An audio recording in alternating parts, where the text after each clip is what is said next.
Berjumpa kembali di channel Fortinice. Dukunglah channel ini dengan cara like, komen, dan subscribe. Tuhan Yesus memberkati saudara-saudara. Renungan saat ini yang akan saya sampaikan dengan sebuah tema, Tuhan bekerja untuk kebaikan kita. Shalom. Saudara yang dikasihi oleh Tuhan Yesus Kristus, seringkali dalam perjalanan hidup kita ini ada banyak penuh dengan tantangan. Bahkan juga di dalam semua situasi apapun yang sedang kita hadapi, bahkan dalam hal kedukaan, kita bisa mengalami semuanya ini.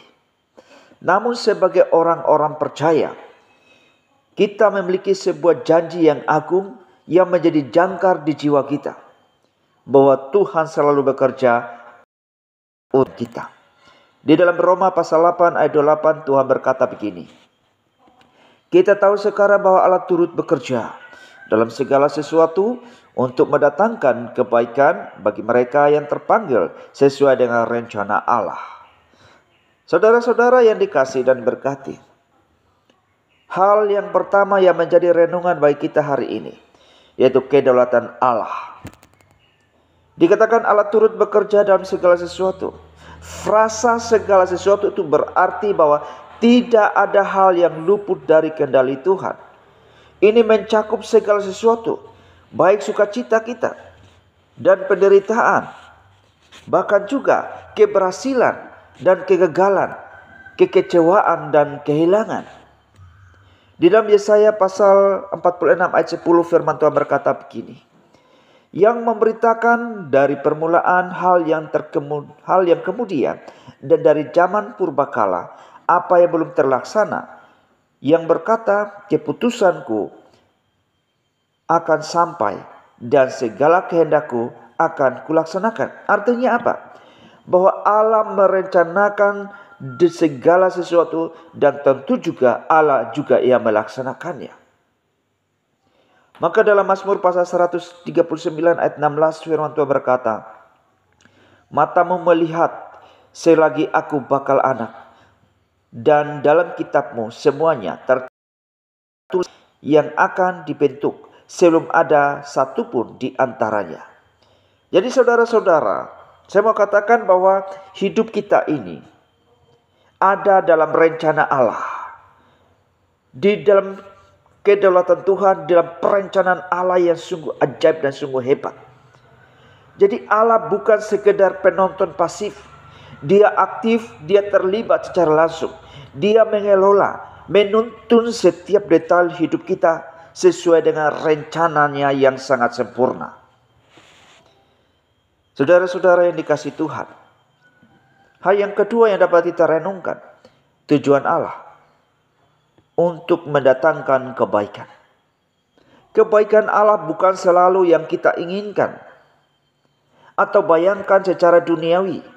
Oh, misalnya kekayaan, misalnya kenyamanan tanpa masalah. Bukan sedemikian. Kebaikannya adalah kebaikan yang sesuai dengan tujuan Tuhan di dalam kekekalan baik kita. Apa? Untuk menjadikan kita serupa dengan Kristus dan membawa kita kepada kemuliaannya. Maka dalam Filipi pasal 1 ayat 6 Tuhan berkata, akan hal ini aku yakin sepenuhnya, yaitu Ia yang memulai pekerjaan yang baik pada kamu akan meneruskannya sampai pada akhirnya pada hari Yesus Kristus. Artinya apa, saudara? Artinya bahwa Tuhan terus menyempurnakan hidup kita. Tuhan terus menyempurnakan keadaan kita. Terkadang kebaikan ini baru kita pahami setelah melalui proses yang menyakitkan. Saudara-saudara, hal yang ketiga, siapa yang mengalaminya? Firman Tuhan katakan bagi mereka yang mengasihi Dia, yaitu bagi mereka yang terpanggil sesuai dengan kehendaknya. Saudara-saudara yang dikasihi Tuhan, dalam hal ini kita dapat merenungkan bahwa janji Tuhan itu bukan untuk semua orang secara otomatis. melainkan bagi mereka yang memiliki hubungan secara pribadi dengan Tuhan. Melalui apa? Melalui iman kepada Yesus.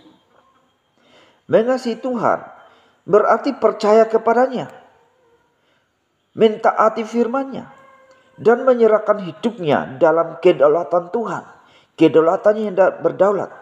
Maka Yohanes pasal 14 ayat 23 berkata demikian. Jawab Yesus, "Jika seorang mengasihi aku, ia akan menuruti firman-Ku, dan Bapa-Ku akan mengasihi dia, dan kami akan datang kepadanya dan diam bersama-sama dengan dia." Artinya apa? Ini memberikan sebuah pengertian bahwa kasih kepada Tuhan terbukti dalam ketaatan. Jika kita mengasihinya, kita dapat percaya bahwa apapun yang terjadi, itu adalah bagian dari rencana yang sungguh baik. Saudara yang dikasihi Tuhan, implikasi praktisnya apa dari kebenaran firman Tuhan?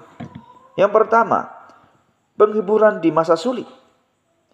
Ketika kita tidak mengerti mengapa suatu hal terjadi, kita bisa bersandar pada kebenaran ini. Tuhan bekerja. Hal yang kedua, dorongan untuk bertahan.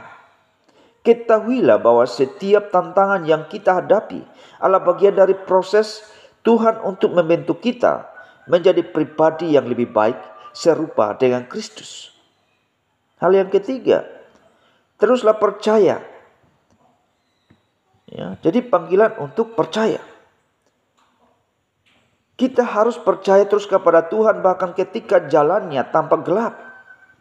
Iman kita adalah kepastian bahwa di balik kegelapan ada terang dan tujuan yang mulia.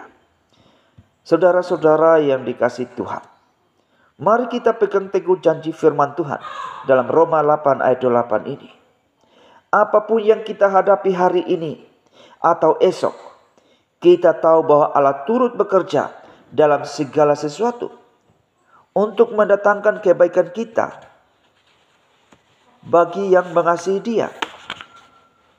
Biarlah pengharapan ini memenuhi hati kita. Tuhan Yesus memberkati. Amin.